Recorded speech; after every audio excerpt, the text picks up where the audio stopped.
what are you doing home? Glory's nursery calls. She's pining for Maya. Oh, disaster. She loves that doll. Yeah, tell me about it. I don't suppose one of you two could do the honours. I'm waiting for a delivery. Yeah, I could take it in for her. I start on the gastroenterology ward tomorrow, so today will just be a couple of hours induction. Gastroenterology. Wait, hang on, isn't that people's bum pipes and whatnot? Yeah, well, basically, yeah. You know, intestine, stomach, liver. The old kit and caboodle. The talk of the street. Talk of the street. The talk of the street. Talk of the street. The talk of the street. Talk of the street. The talk of the street. Talk of the street.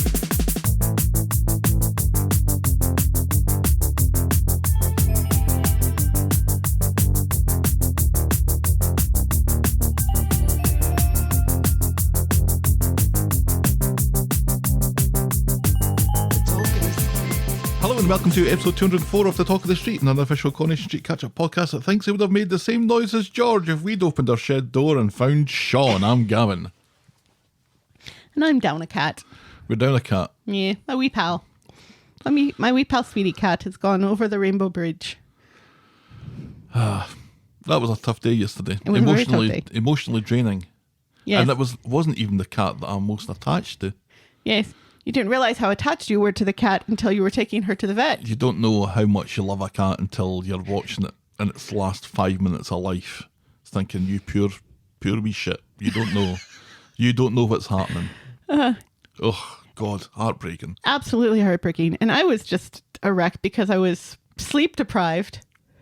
Oh, right enough, yeah. Because I had to get up and put a child on a bus at 3:30 in the morning. At ass o'clock. Yes. 3:30 in the morning. Dragging the kid up to the school with her suitcase and her backpack and saying, cheerio. She's off to DC. Off to our nation's capital for her 8th grade school trip. Now, my school trips to my nation's capital didn't require getting up at 3:30 in the morning. No, you were a little bit closer. Yeah, half an hour down the motorways. Instead of like 800 miles away. We went to Edinburgh Zoo. I think that was the furthest I ever went. She's like, what, 700 miles away? Something like that? 700, 800, something like that. On a school bus? No, on a charter bus. Oh. With air conditioning and bathrooms. You wouldn't use the bathroom, though. You kind of have to sometimes. Well. You wouldn't poo in it. You wouldn't poop in it because as soon as you open the door, everyone's going to know that you've pooped. Right. That's why you always sit in the front of those buses. Because as far front as possible. Because the poop aroma. Yes. Drifts to the back. Famously, that's how that moves. Wow. Yes. Lucky old her, though. Yeah. Yeah. She's already seen a number of memorials and... Yeah, I checked her on Find My Friends. Because she's my friend. Find My Friend last night about, what was it, about 7 o'clock-ish? Something like that. She was at the Jefferson Memorial. No doubt being inappropriate. Let's hope so anyway. They were warned not to be inappropriate, especially at the memorials, especially like, you know, you can't. There are always a bunch of boys who are inappropriate at the Vietnam Memorial, but that's one especially you really shouldn't be. You shouldn't be there. Inappropriate there. And they were also told stories about, apparently there was a dad whose phone was taken off of him when they were at the Pentagon because the dad was taking pictures inside the Pentagon, and you can't take pictures inside the Pentagon. No. They will confiscate your phone and everything else. And it just so happened they had one of those little micro cameras as well from a 1970s spy film. Straight to microfiche. And a boy was banished from... Banished? The Capitol building because he was squeaking his shoes. And when he was told to stop squeaking his shoes, he kept squeaking his shoes. So... And that boy was Bernie Sanders. No, my shoes were squeaking. I was squeaking my shoes. That's my Bernie Sanders impression. Yeah, it's rubbish. Yeah, so yesterday she was at the Lincoln Memorial and the Jefferson Memorial. Just around the corner. Yeah, and the Vietnam Memorial. So, like, they were on the... Memorial Trail. They were on the, yeah. And it's the Korean one that I think was most moving, wasn't it? And the Korean Memorial. Yeah, she and I had a great discussion because I said to her that was one of my favorites. And then I told her that when I was her age, the Korean War was memorialized by a bench. A nice bench. Like Maxine Peacock's bench. Yeah, well, cement or marble. It was like a marble bench. Oh, a But little bit still, fancier then. But it still, was just a bench, and we had this nice discussion about why that was and why the Vietnam Memorial was only built because Vietnam vets got together and pooled their money and campaigned for it. And it's, our country is not well known for wanting to draw attention to our failures, right. even if they weren't complete failures. Yeah. Because we didn't technically lose those wars. We just stopped fighting them. I think that's the same. Yeah. Still, it was nice. It started a discussion. Well, we've been to DC With the kids. before. Yes. And my memory of that trip was because we like to go to the graves of dead presidents. Yes. Because who doesn't? No. And DC is it's like a smorgasbord of dead presidents. Well, there are 3. Right. Well, there's lots in Virginia as well, round What? about. But going to see George Washington in the pissing rain, and the kids were the kids. Miserable. The kids humour us to an extent with our dead president fascination, but they were in no mood to humour us that morning. No, because it was just pouring buckets, and they had these Stupid ponchos on. plastic ponchos which were far too big for them, and it was just raining, and they were miserable. Which is funny because, like, the next day it was also raining, not quite as hard, and we went to Arlington and saw Kennedy and Taft. I thought that was the same day. And no, I don't think so. And they were a bit, well, at least one of them was a bit more chuffed there because Taft is Stelly's favorite president. Because he's so fat. Yes. Or he was so fat. Yeah, he's not fat anymore. Just stuck in the bath, famously, didn't he? Stuck in the bath. Taft. That's all it takes for for a guy to be Stelly's favorite president. The Vegas Elvis of our dead presidents. Shall we preamble, my dear? Yes, please. Give us some of that memorialised Corrie news.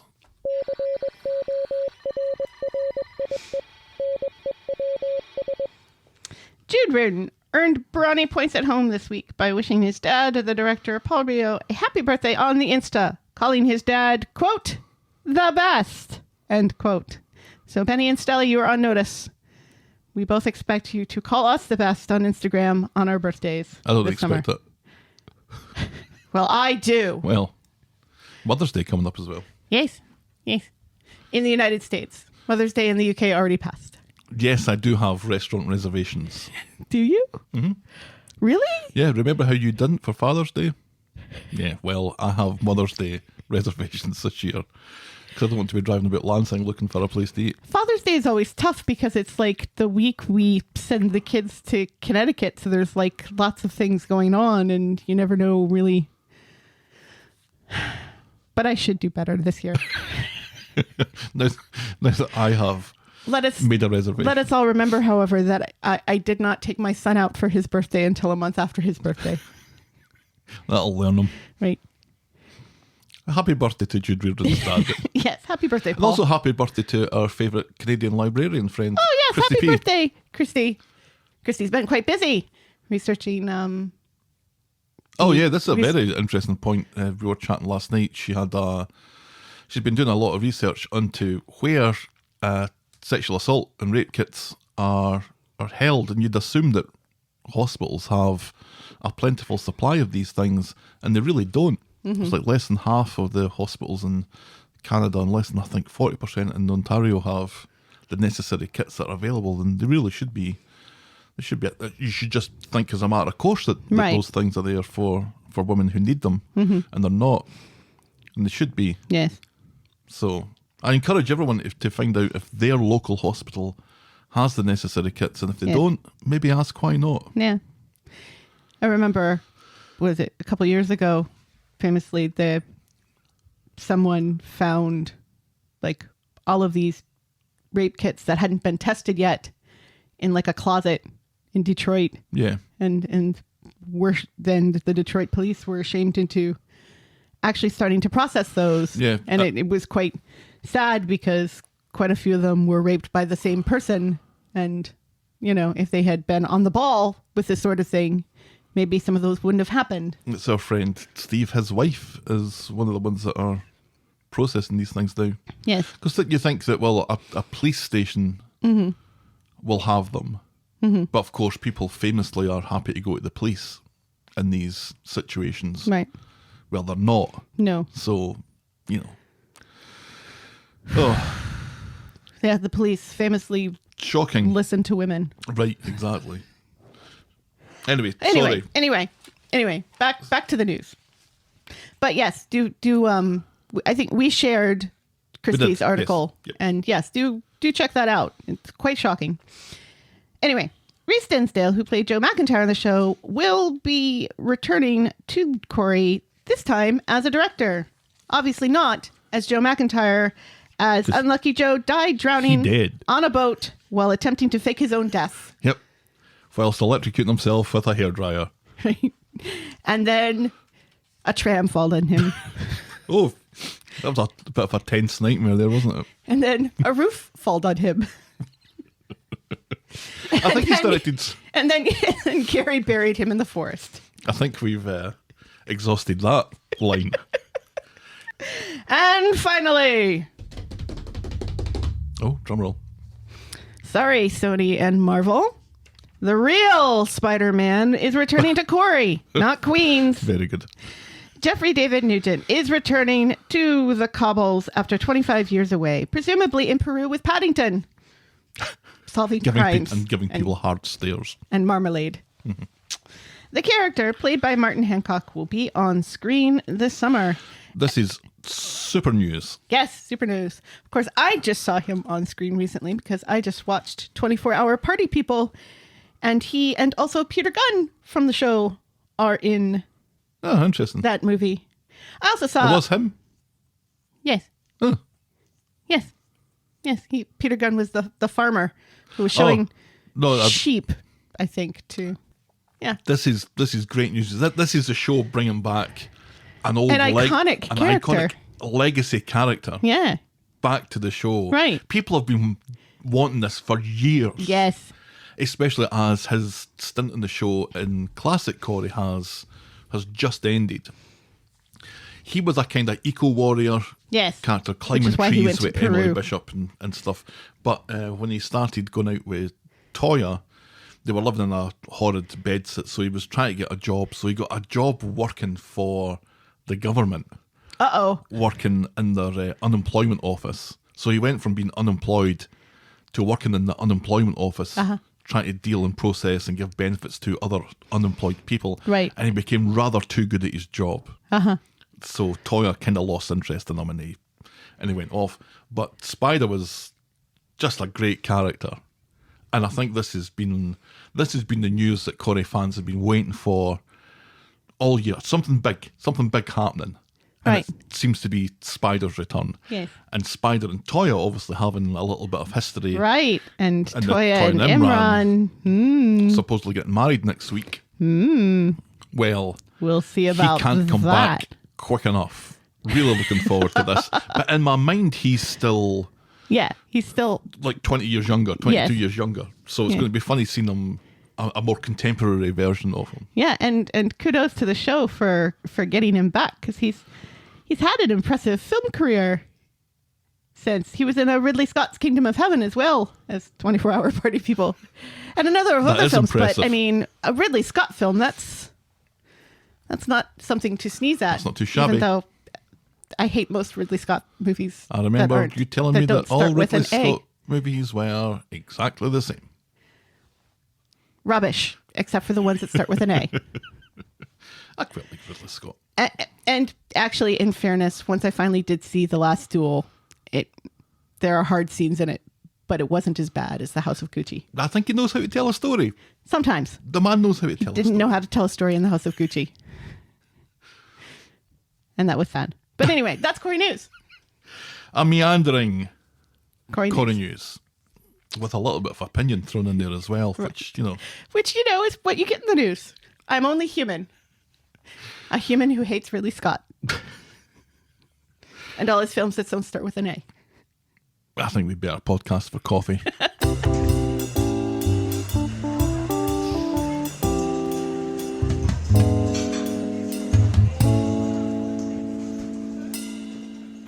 thank you to Anonymous for buying us our coffee this week. Ooh, mysterious. Yeah. Just a little reminder, if you put a message in... We'll read it. We'll read it out. Within reason. Yeah. Especially if you also hate Ridley Scott. Particularly so. Yeah, and if you allow your name to be publicly known, we will credit you for it and thank you for it and be very appreciative, won't we, Helen? Yes, we will. This week my coffee's been drunk out of a rather filthy Mr. Osborne as a fanny mug. I must have been using that yesterday. I didn't realise I slittered down a mug quite as much as I do. I thought I had a better control over drinking. It looks like I need a straw for this. Yeah, this your Fucking hell. famous Mr. Osborne is a fanny that you were trying to make look like graffiti, but it actually looks like it's written in blood. Yeah. It looks like the Rocky Horror Picture Show font. Yeah, you can buy that. You can buy You that. can go ahead and buy that. You won't. But if you can. But you could. Yes. I'm drinking my coffee out of my massive mug that's better suited for tea because it's got like the wide rim, but Maybe that's what I need. Maybe that would stop slitting. you need one of those old-fashioned mustache cups with the mustache guard on it. That's what you need. That sounds very much like a sippy cup Only for mustachioed men. of a certain age. Of a certain vintage. Yes. I guess that's me then. And now, sponsored by Helen, it's New Tubes. Oh, no! Directed by Ridley Scott. Stop, because I haven't told you that if you want to buy us next week's coffee, you can go to ko-fi.com/the talk of the street. Now, New Tubes. Directed by Ridley Scott. This is our section where we talk about what's new on our YouTube channel. There's the regular stuff. There's last week's podcast. There's last night's Corrie in under 4 minutes. That's getting hard to do in under 4 minutes. It's a Last challenge. night's was very much a challenge. Yay. And my 3 favourite clips from this week's episodes. Our extra item is another in the largely unpopular Corrie Life Story series. This one is Martha Longhurst, only the second person to have died in Coronation Street. If that tickles your fancy, and let's face it, why wouldn't it? Right. Head over to youtube.com/the Talk of the Street podcast, smash that subscribe button, and order a nice half pint of milk stout for that notification bell. And now, this.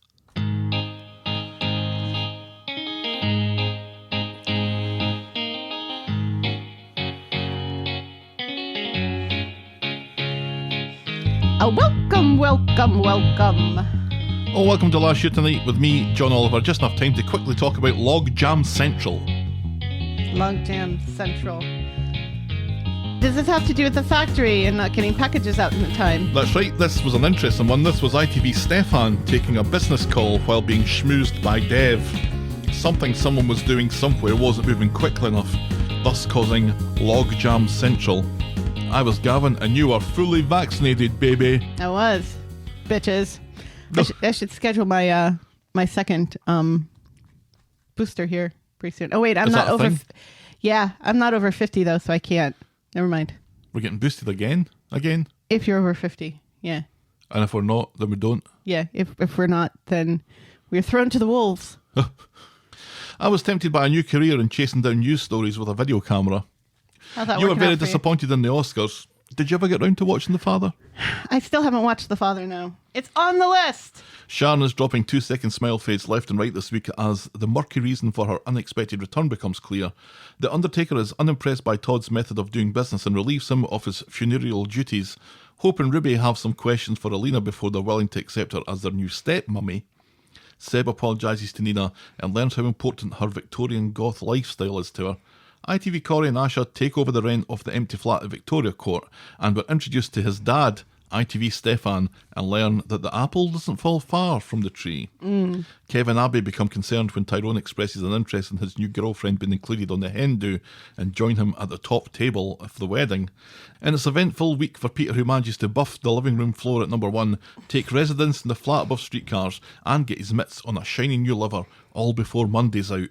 Mary empties Speed Dial's stock, Steve washes his eyes, Nick is a liability, and Kelly has dandruff. Our moment of the week was Steve walking in on Peter and Carla getting their hole in the floor. I remember that. Fondly. And our boring moment of the week was Ken constantly calling Carla. You said getting their hole. I say it most weeks. You do. So the furore on Twitter is just you're basically outing yourself with somebody who doesn't listen to the podcast. Or who doesn't understand the word that I say.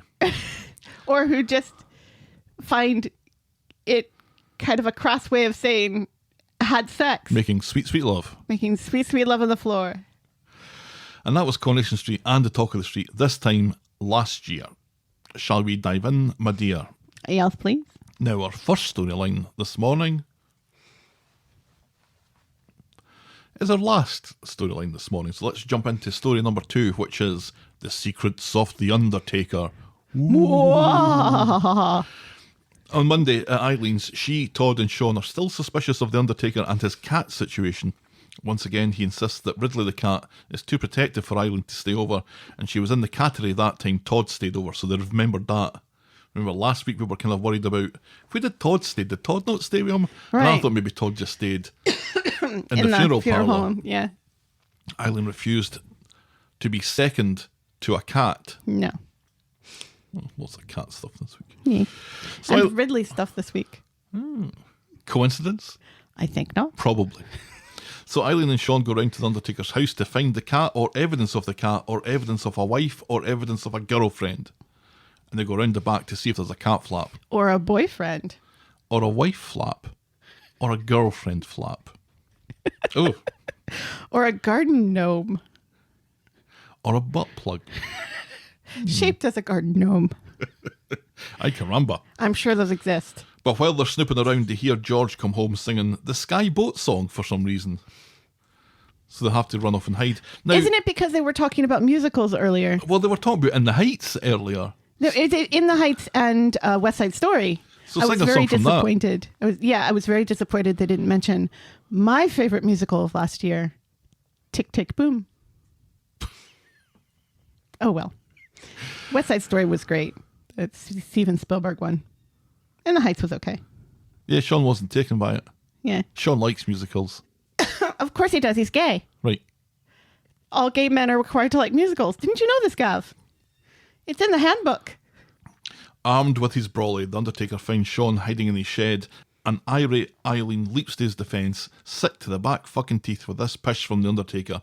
Where is this cat? And she calls him a liar, dumps him again, and then storms off with Sean. Back home, Todd is confused about this aggressive, possessive, lonely cat that the Undertaker apparently has. They do exist. What do exist? Gnome butt plugs? Oh my god. Yeah. You knew they had to, right? That's going to be a nightmare to clean. All those nooks and crannies. Right?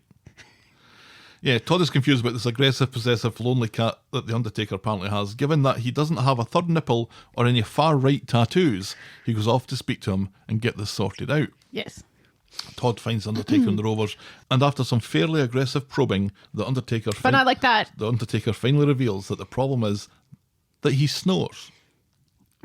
Really snores. Like, really, really snores. Like you. Oh, says Todd, that explains why you had the TV on all night that time that he stayed over. Because remember, he stayed over that time. He didn't stay at the funeral parlour. Right. They go back to Eileen's. The Undertaker explains about his snoring issue and explains and tells tales of all the times that he's been kicked out of a house or had the police called him, or how his relationships have been ruined by his snoring. Eileen and Todd explain about sleep apnea masks. The Undertaker doesn't want to be Darth Vader because he's the Undertaker. I've been married to a serial killer. I think I can handle a bit of snoring, says Eileen, and she promises to help him find a cure. And also, sleep apnea masks are a lot better these days. They're not like the whole full-on Darth Vader. You know, you just get these little teeny tiny things in your nose now. They're not nearly as invasive as they used to be. So the Undertaker sadly agrees to spend the night with Eileen, sleeping in Jason's old pyjamas that might be just a little bit on the tight side. Right. But they were always big on Jason's, so they might work. They have an elastic waist. There's no chance that those are fitting him. Knowing the size of Jason and knowing the size of the Undertaker. Well, He's like 1.5 feet taller than him for a start. the pants might fit. So on Wednesday, Eileen's The Undertaker is making himself a very strong cup of coffee. He claims to have slept very well last night, but it doesn't seem it. Todd is surprised that he didn't hear a peep out of him over the noise of him having sex with his mum. Eileen can barely walk as she comes down the stairs. She had a wonderful kip too, if You know what I mean. You don't snore at all, she says. The Undertaker's yawning away in his hearse as he drives round the corner and parks outside the funeral parlour. And he decides to, well, I don't think he decides, he kind of falls asleep and then bangs his head on the steering wheel and the horn goes off and wakes him up. Then he has a wee peek in the back. And I think we all have a pretty clear idea of what's about to happen. Yeah, which doesn't make any sense because he's parked right in front of the funeral parlour. Just go inside. Yeah. Take a snooze on the couch. Sure enough, later Todd jumps in the hearse because he's looking for the Undertaker, can't find him, says, oh, well, I guess I'm driving the hearse in. And he's about to drive off when Undertaker groans awake in the back like the Walking Dead. Todd demands to know what's going on here because apparently it isn't blatantly obvious enough. The Undertaker's new secret was to stay awake all night and stare at Eileen. Todd thinks this is creepy as fuck and thinks this is building a relationship literally on a bed of lies. Back home, the Undertaker and Eileen have been at it again. What with all the action they've been getting, they admit to each other that they're hot for each other, or they find each other tolerable. The Undertaker, though, admits that he didn't sleep well last night, so he'd like to go back to his own bed. But Eileen wants her hole again tonight, so that's that fucked. Mm-hmm. And later, the Undertaker's made cocoa for the household, much to Mary's delight. Yes, sprinkles. It put her to a lovely sleep last night, and then zoom! She was awake next morning. Yes. What did he put in that cocoa? God knows. But as soon as she goes off to get a bath, he starts necking the energy drinks again and tells you're going to end up killing yourself. Yes. And I'm going to be the one responsible for your funeral. Right. And that was hilarious because before, when Eileen was still mad at the Undertaker, she said, if I die, you have to take me to a different Undertaker. And he said, how could I do that when I work for the Undertaker? Right. That would be awful. So there we have it. The secret was that he snores. Wasn't much of a secret, was it? Rubbish. An awful There secret. has to be another secret, doesn't there? No, that seems to be it. There's got to be like a crazy ex-wife living in the attic, or something, doesn't there? Because we've had these hints that the Undertaker's had some darkness in his past somewhere at some point, and had a falling out with his dad and stuff. I think the darkness in his past was that gnome butt plug.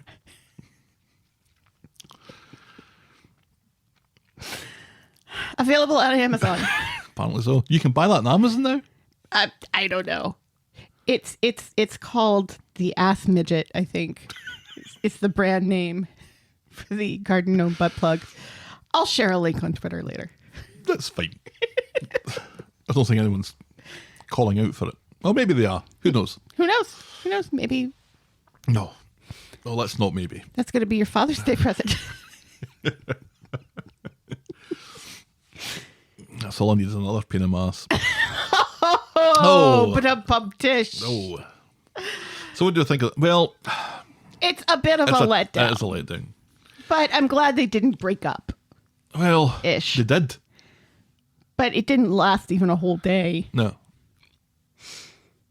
I like the fact that the roomies and Todd get involved in all of this. Yeah, it reminds you again of just how many people are living in that house. Far too many. And then you look at George's house, and it's like, It's got this Eileen, massive move house. in with George. Move in with George. You don't even have to sleep in the same. Todd should still be living there as opposed to his mother's house. Why would you move back into your mother's house when George has all this room? Yeah, he's in a massive detached, I think it was Yes, fully it is detached house. fully detached. So nice large garden. There's that or a 2-bedroom terrace. And a shed with lots of interesting things in it. Yeah, I don't know. The whole Eileen Undertaker on again, off again, on again, off again thing is... It was it's very all, sweet. It's all that they seem to have. It was very sweet to see Eileen kind of really let her guard down finally in this. That was really nice. Her saying, this has been very hard for, acknowledging how hard this has been for her, instead of just putting that wall up again. Yeah. I guess she does have trust issues, what with the whole serial killer thing. Right, which she never mentions. Is an Undertaker just the natural progression? I guess so, in some way. What was really nice, and I think we've said this before, is the relationship that Todd and the Undertaker have together, especially when they're both in their Undertaker uniforms. Yes. They remind me an awful lot of Laurel and Hardy. Yes, very much so. And especially this week when Todd wasn't really that switched on or understanding. He was a little bit dense as to figuring all this stuff out. But they're both kind of as dumb as each other, although one of them thinks that one of them's better. And that was always the joy about Laurel and Hardy, was that they were both idiots. Right. But there was a kind of pecking order within the two of them. Correct. One was less so. And that seemed to be what they were doing when they were in Nina's roles, Right. working all this stuff out. There was a nice little dynamic between the two of them. Yes. All right. Elite. Our next storyline this morning is Tim's Boaby. On Monday, at number 4, Tim is still down in the dumps about his little general. Sally says that they're just out of practice, and Tim calls it the yips and tries to change the subject. Fine, let's pretend this isn't happening, which it isn't. Sally and Aggie chat in the community garden about Tim's lack of joie de vivre and how he refuses to go to the doctor.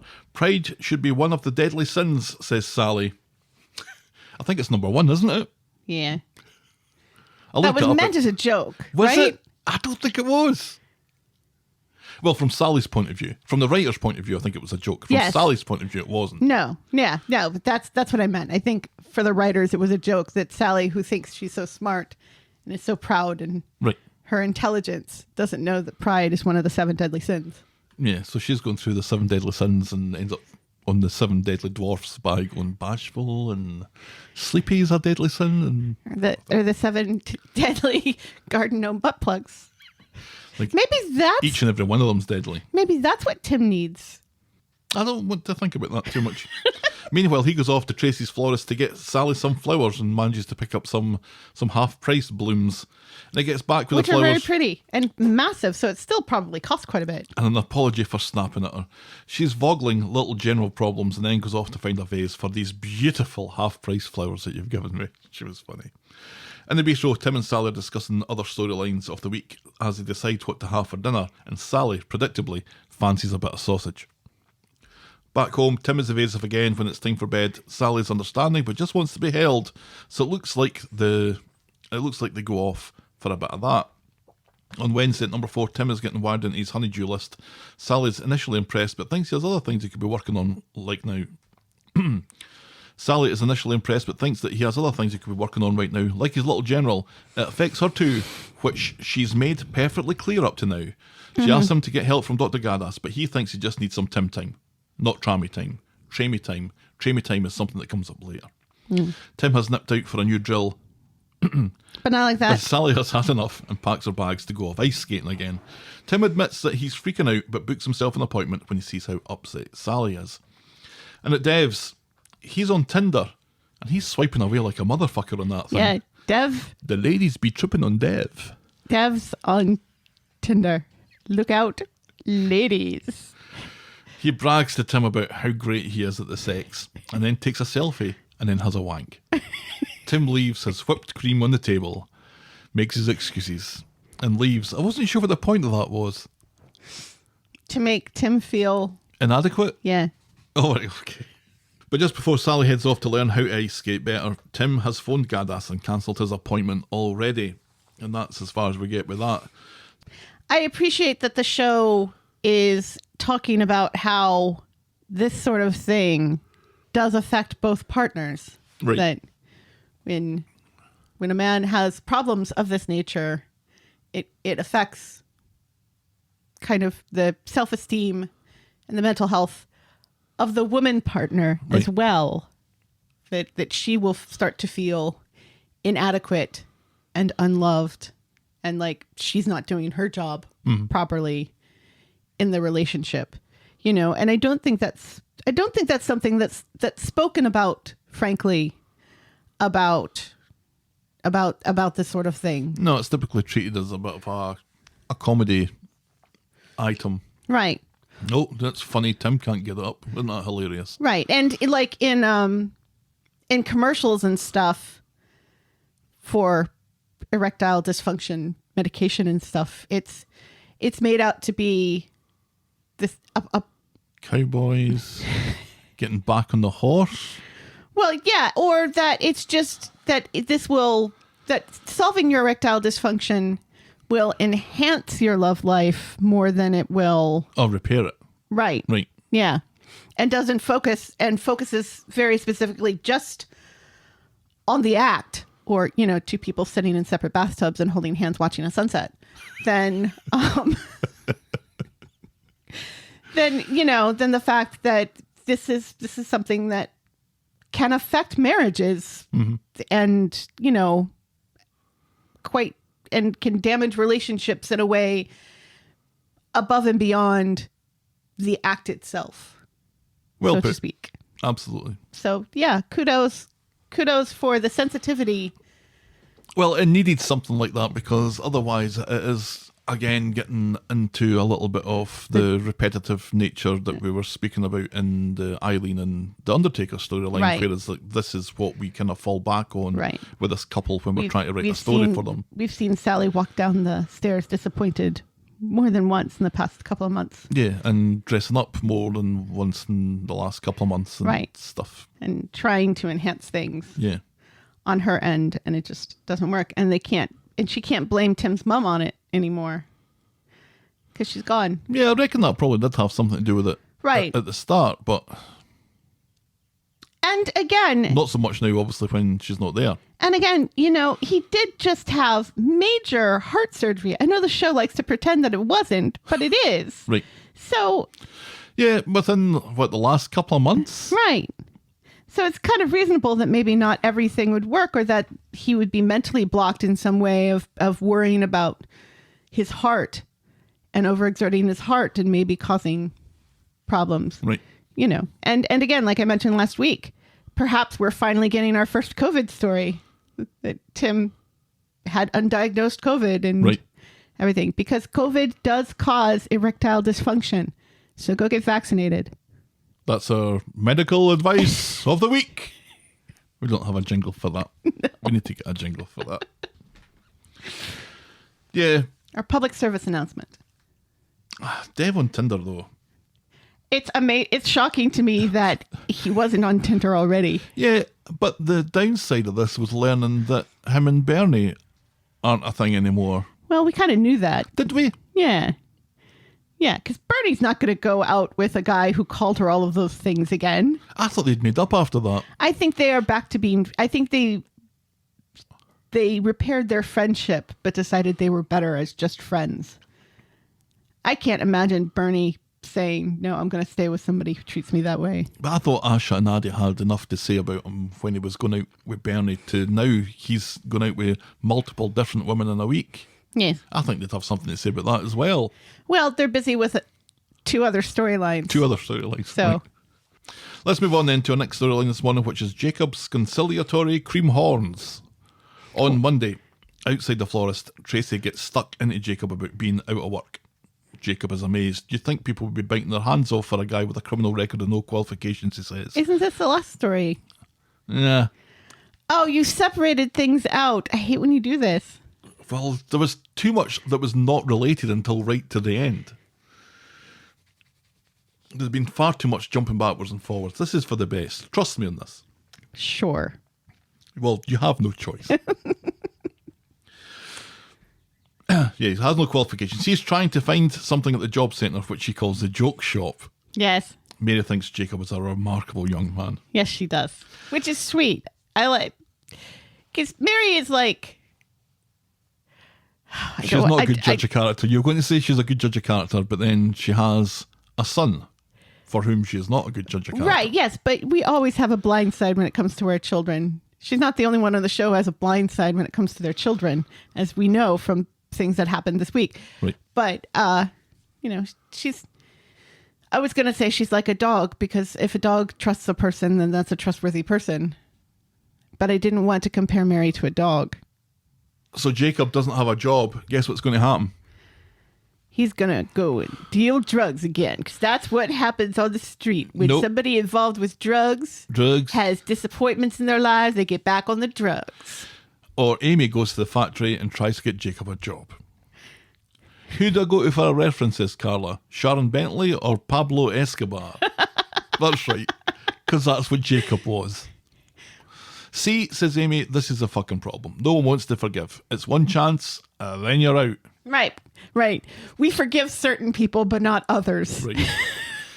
In Devs, Amy and Jacob are penny pinching their groceries when Carla comes in and tells Jacob to turn up at the factory at 8:55. She hasn't forgiven him for what he's done, but they'll try and find a use for him. Belter, says Jacob, and then they get the expensive bickies. On Wednesday at the factory, Toyah is shocked to see Jacob is there. He was 5 minutes early.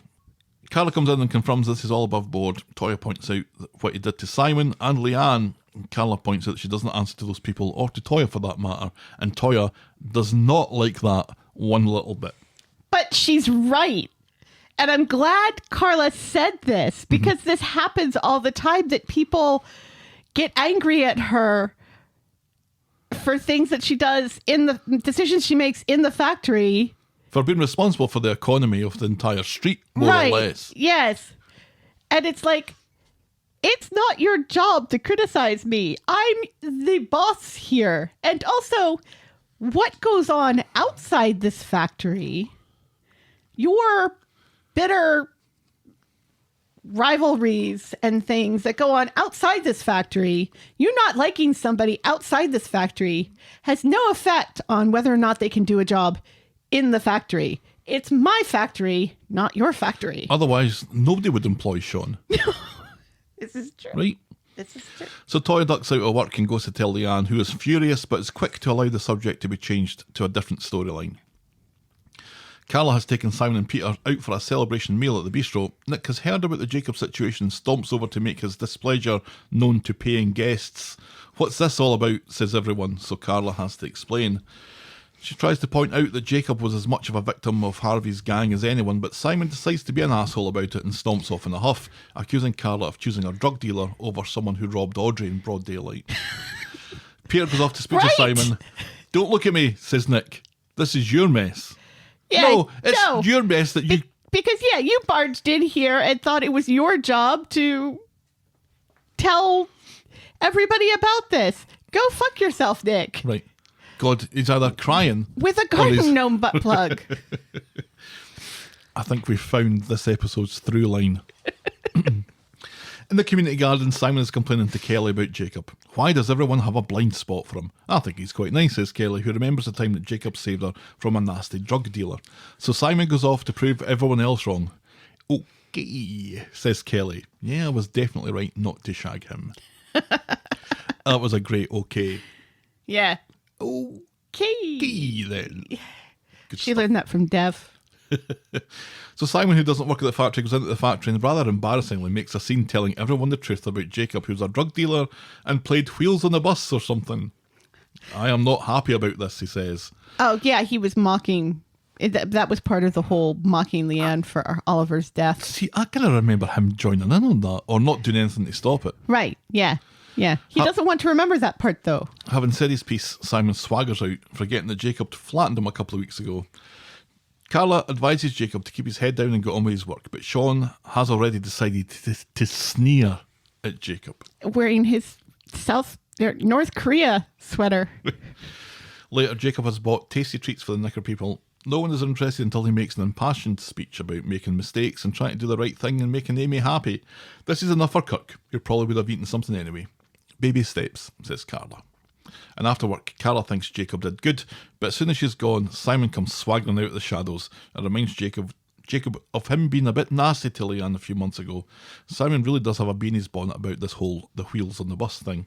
He's just waiting for Jacob to slip up, and then he barges by him and swaggers off. And that's as far as we get with that so far. Yes. We will come back to this. Yes. But there we go. We've got Jacob getting a job. Carla has really benefited from spending so much time with Roy, I think. There's a touch of the Roy morality in Carla at times that really shines. You know, she initially is snarky and everything, but then she recognizes something that it seems like very few people on the street recognize. That everybody on that street has fucked up at least once. Right, because she's no stranger to drama herself. So she's seen all of this from her perspective and drama that's been at her door. Mm-hmm. But I think the difference is when it's not her drama and it's not her door, she's able to step back and be quite pragmatic about it.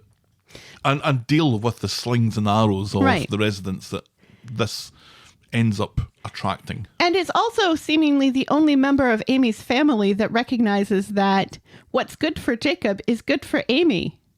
You know, she says, I don't want my niece, you know, to be starving in a grotty bedsit or working herself to death because nobody will give the guy she's dating a job. Right. You know, and nobody else in that family seems to recognize this. It's all Simon all the time for some reason. Oh, we have to coddle Simon. We have to coddle the boy over the girl, which is unfortunately something that somebody else will say about Amy and another boy later on. Mm-hmm. Which is just disappointing. But I'm glad at least Carla, and I guess Kirk now in his business suit. Oh, what was that like? You had a 3-piece suit on. He does. It's because he's management now, remember? Well, I don't know if he's management, but he's additional factory consultant or something. But he'd had 2 breakfasts and he'd had 2 lunches, but he'd made some room for his chocolate eclair. Yes.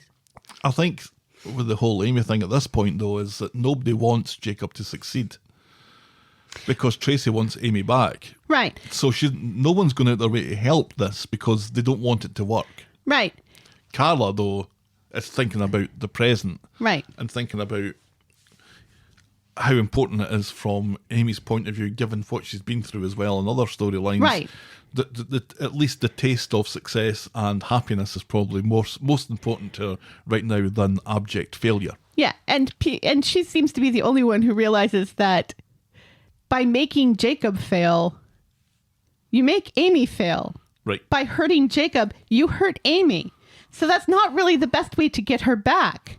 If anything, that will push her further away. Mm-hmm. You know? Why am I not buying Simon as a hard man? Because he's not. That's why, isn't it? It is. It needs more than a sneer and it needs more than a swagger. And we've already seen And it takes Jacob. more than him sneaking around corners and calling the police. Right. And he's a bit of a grass. He's a grass. And, you know. Psst, psst. Simon's a grass. Pass it on. We've got our little ASMR going in again this year. Garden Noma block. It just makes him seem like a whiny, petulant child. It's not doing that character any favors for him to be acting this way. No. And this continues when we talk further on about the storyline in Friday. There's more to say later. Yeah, he's just the worst. And that makes me feel a bit sorry for the actor to have to keep acting this terrible character over and over and over again. Nobody's worked out what age he is. There's that too. Right, because he's left school and we learn later that it's just so weird seeing him having a pint in the Rovers. He's not in college. Right, he's not doing anything. No. He says... He doesn't have a job. He says that in this storyline that if I find something that pays more than minimum wage, he'll take people out for dinner. So where has been the... I guess where has been the extension of civic duty from Carla to give Simon a job in the factory? Because Simon's not asking for a job. Simon's not seeking a job. But surely Peter would be doing that. But again, here's Jacob, who, if we're honest, we don't know his relationship with his parents. We don't really know very much about his upbringing. We assume that it's poor because we don't see any parents, and we were introduced to him as this drug dealer and everything. Is Simon just an object of his... Now that Leanne has a job again, now that Leanne is working, is he just an object of privilege here on the street because, well, his dad's a cabbie, but his mom's making lots of money. Yeah, she's making the dough, Amy. Right. So he doesn't have to work? Because you'd think that Leanne would maybe give him a job in the kitchen, chopping vegetables or something. You'd think somebody would give that kid a job. But the thing is he's not looking for one. He's not asking for one. He's just walking around being a grass and annoying. And bumping into people. Because he's not working for Dev anymore. Oh, God, no. Yeah. That ship has sailed. That ship has sailed a long time ago. And he hasn't looked for another job because now he doesn't have to. The only reason why he got a job is because his mother was depressed and not working. That's right. So what does this say about Simon and other kids on the street versus Jacob? And in a way, Kelly. Of the kids on the street, Kelly's at school and winning awards and learning and being an apprentice, you know, and granted, some of those things were offered to her. She didn't ask for them, but she's been working hard for them and working hard on trying to rehabilitate her image. Kelly and Jacob are the kindest kids on the street and the most industrious kids on the street, except for the Alahans. But the Alahans are only industrious because Dev forces it upon them. Yeah, and that's a bit of privilege there as well. Right, that, yeah. That they're kind of walking into those roles. Right. Simon, though, is just shiftless Yeah. and motiveless. Yeah. His only motive, I guess, is to shag Kelly. But even that, That's never happening. even that, it's not like he's doing anything to make himself look good in her eyes. Yeah, and let's move on then to our preparations for a wedding storyline. On Wednesday, Toyah and Leanne are getting ready to go dress shopping for the wedding that's next week. But Toyah's mind is elsewhere because who leaves it to next week? Well, remember they just got back engaged. I guess. But you'd think that would have been in the works from unless she canceled it. Maybe. Yeah. Toyah's mind is elsewhere because it looks like Alfie will be getting home next week and she, Imran and the baby can start being a forever family together now that what's-her-name is gone. Yeah, there's absolutely no pretense of we're all three of us are going to be raising this baby. That's just fallen completely off now. Yeah, we've forgotten about that. Oh, good, says Leanne. So Toyah and Leanne have gone dress shopping and it's been too successful too quickly because she's found the dress, the first shop that she looked at. So they decide to have a boozy lunch instead. Leanne worries that things are moving too quickly with Imran and Alfie. It's all a bit like Susie all over again, she says. Rushing into adoption, rushing into taking Imran back, rushing to buy the dress, rushing to get married. She's moving so fast. Rushing to Ukraine. Oh. She's moving fast so that she doesn't have time to listen to her own doubts, says Leanne. And Toyah, again, does not like the sound of this. No. They're such sisters, aren't they? Oh, yeah. Toyah knows that Imran has made bad decisions, but she's chosen to forgive him. Leanne doesn't think Alfie is going to save the relationship, so Toyah tells her to stay away from the wedding. You ain't invited anymore. You ain't my bridesmaid no more. On Friday, Toyah and Imran are in seeing Alfie. Both are quite confident, cocky almost, that the case is going to go their way.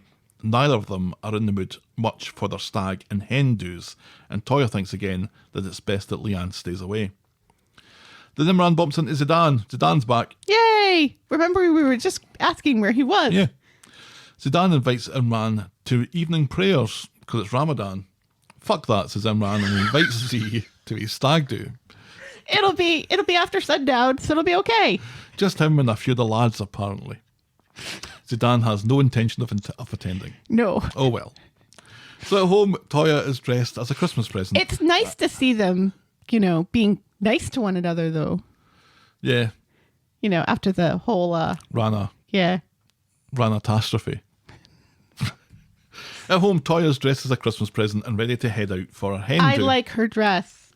which is at the bistro, which seems off given the circumstances. And then Adam arrives with the sad news that the fancy dresses that they've delivered for their stag do were for kids. So that's that screwed. They're cowboy outfits, which really disappointed me because who doesn't want to see Imran in spats? And those, not spats because that's for, no, That's the other the thing. mafia shoes, isn't it? Right, yes, that's for the mafia shoes. I'm thinking I should know this because I'm related to cowboys. The things over the chaps. Who doesn't want to see Imran in chaps? Particularly assless chaps. Mm-hmm. Let's all sit and think about that for a minute. When he was doing his wee dance later. Oh, we'll get to that. Oh, we'll get to that. So anyway, they're off to speed dial for curry and some non-alcoholic fun. Imran goes to speak to Leanne at the bistro. She's still sore about him hurting Toyah and doesn't think he's right for her sister and doesn't even deserve a second chance. Leanne thinks this will be a marriage of convenience so she can get Alfie, but he insists that he loves her and he remembers the last time that they all went out together with Nick, and Leanne was complaining about cancel culture. Why couldn't people just disagree and move on, apparently was her stance back then. Can't she and Toyah just disagree and be friends? And this gives something for Leanne to think about as she walks away with her window squishy. Right. And her Make America Great Again bucket hat. Because Leanne is against the cancel culture. It doesn't exist. It doesn't exist. I was like, when did this conversation even happen? Right? I don't think it did. It didn't. Leanne's against the cancel culture. Yeah. She just doesn't understand why she both sides every situation. She just doesn't understand why we can't just get along with Nazis and stuff. Strangely though, she's in favour of moving asylum seekers to Rwanda, but Oh God. But that's Leanne's for you. Toyah's hen night is Faye, Sarah, and Sean. Why? Is it just people she works with? She has no friends. People she works with. Yeah, because her only friend was Abby? Wait, see, and here's the thing. No, Abby was her project, remember? Right. She's friends with Evelyn and Nina because they go to protest rallies together. And oh, that's totally forgotten about. And yeah, but she has more in common with Nina and Evelyn. She would be having more fun with Nina and Evelyn than Faye and Sean. I would have more fun with Evelyn and Nina than Faye and Sean. Yeah. So Toyah is regaling them with stories from classic Corrie, while Leanne looks on disapprovingly. Eventually, though, Leanne and Toyah make up, Leanne apologising for her reaction, explaining that Imran was the one who made her change her mind. Toyah now has her blessing. The wedding, we learn, is tomorrow. So if Toyah's hen night is Faye, Sarah and Sean, Imran's stag do is Adam and Craig. What? It's like the legal side of the street. It's Whoop, law, whoop. Whoop, whoop. It's Law and Order, Coronation Street. Well, Imran and Craig went running, so that means that they're Right, friends. and they lived together. Oh yeah, I guess. Yeah. Right. Still, this is really sad. Craig is dressed like a Wild West sheriff. Right, because of course Craig was able to find a cowboy outfit in his size. And no one told him that the fancy dress was off. Meanwhile, Abby comes in to pick up her takeaway and then gets a call from Elliot to let her know that Imran's money has run out, and so now he's abandoning her and her case. Have a nice day. Which doesn't seem legal or ethical. Like right before the hearing, you should, especially if you spent all this woman's money getting to this point, you should at least do this hearing and then quit. I don't think this is the first notice. And Imran really should have withdrawn that money straight away. Yeah. Because he's paying for the case against himself. Right. Which doesn't make any sense. No. In a full mood now, Abby shouts at Imran that she's not going to stop fighting for Alfie. It seems that the truce that they had is now definitely off. So Imran is called to a secret meeting outside with Toyah. He gets stick from the boys suggesting that he's whipped and that he jumps when Toyah says so, which is proved moments later when Toyah demands that he dances for her. And so Imran dances. Who knows what sort of dance that is? It was definitely a dance. It required some jumping and moving his arms to music that's not there. Sure. Who knows? Then It's not Mary doing the floss. No. Then they smooch, which is nice. She thanks him for speaking to Leanne. She can't wait until it's just the two of them and Alfie Poo. And of course, this is all overseen and overheard by Abby. And that's as far as we get with that this week. Yeah. See, they were on to a thing there with the doing all this together, which seemed to make the most sense and really requires no legal intervention at all. Right. Well, maybe for the custody thing, who has primary custody, but Right. that's always going to go for Imran at the moment, Right. given Abby's prior situation. Right. As we pointed out, the only way that Alfie doesn't go into care right now is if Imran has primary custody. Right. But that having primary custody does not negate the parental rights of the other parent. Correct. And Abby and the show kind of seem to act like that's what's going to happen, is that she will have no parental rights if Imran has primary custody. And that's not true. Right.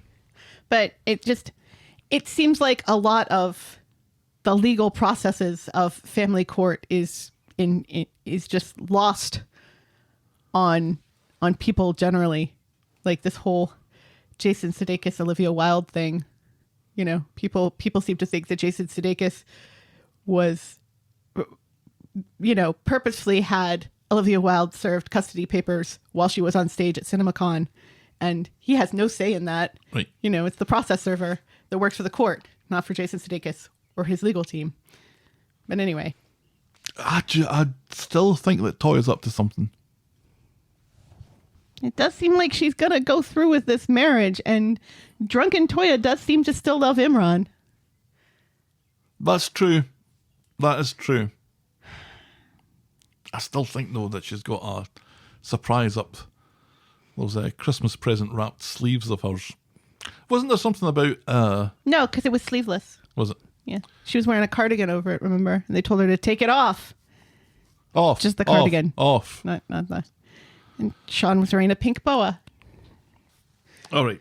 Anyway. Let's move on to our next storyline, which is a Thorny Encounter. At the Baileys, Aggie is preparing for her first day on the gastro ward because Aggie does everything at the hospital, apparently. Well, they do rotations. You're not always on the same... Nurses typically aren't on the same ward all the time. You do rotations. Michael thinks gastro is about people's bum pipes. And he's right. And this seems like it's a temporary deal, but Aggie seems very agitated about it. Oh, Aggie has heard that the head of the department, a Mr. Thorne, is a stickler, and no one has a good word to say about him. because his name is Thorn. You're right. Since when did you even make up your mind because of gossip, says Ed, which gives Aggie some confidence. And so at the hospital, when we meet Mr. Thorne, he introduces himself to Aggie, and he seems like a lovely man, and he's getting ready to retire, and he's brought in some fancy Peruvian coffee for the staff, and then he goes off on his rounds. Aggie's like, well now, isn't he a lovely man? And I'm like, yeah, I just said that. Yeah. Back home, Ed has made a pie. Aggie is wired out of her tits. And he's wearing an apron. It's so cute. Aggie is wired out of her tits and all that Peruvian coffee. And Mr. Thorne was a welcoming charmer, apparently. Yes. I'll need to keep an eye on you two, says Ed. And he goes off to his pie. You know, our favorite doom and gloom man has already written an article saying that Aggie's going to cheat on Ed with Dr. Thorne. Well, this is what I'm thinking. Well, no, I'm not thinking that. I'm thinking that Mr. Thorne is a bit handsy. I mean, Dr. Thorne.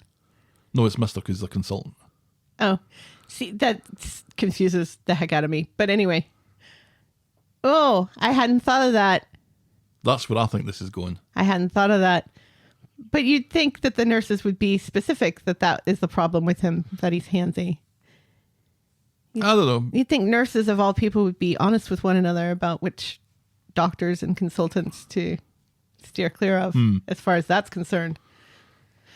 Huh. Well, they've described somebody who's a stickler, and this man is definitely not that. He's been bringing in coffee Right. from home. I thought that he was acting this way, that he was acting kinder because he's retiring.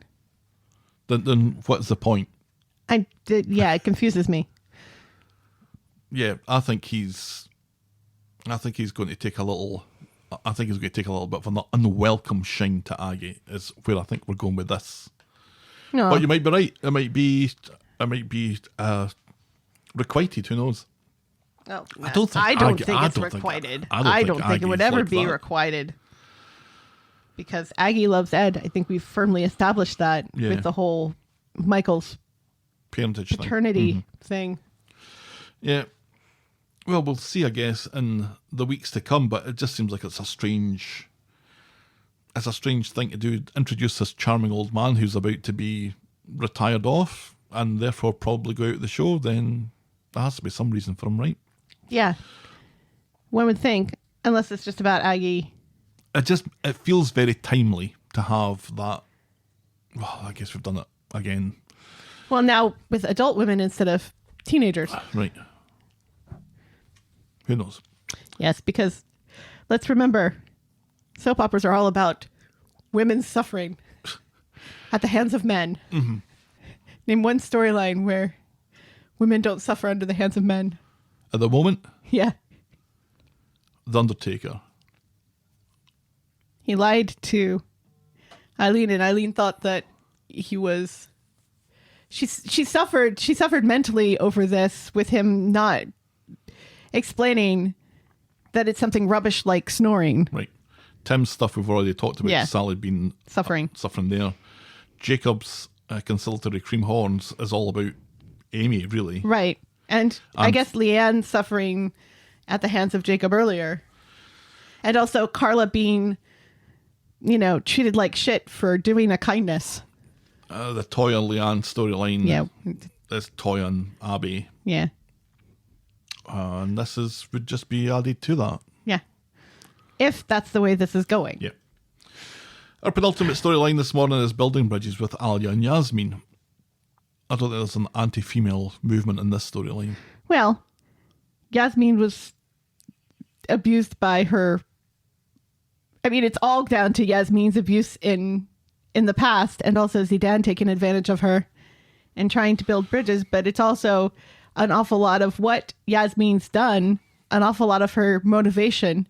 And I think even now her motivation in the storyline is based upon the suffering she has done in the past. Fair enough. On Friday at Speed Dial, homeless Stu. We were speaking about him last week as well. Yes, he's back. Yay! And Alya are chatting about Ramadan, which Stu knows is about families and forgiveness. And he says this loud enough for Yasmeen to overhear and shift uneasily in her seat. Yes. Because there was a Muslim guy in one of his boats. Nice fella. Alya wants to cook extra food for, it's not Ramadan, it's the Eid, I think.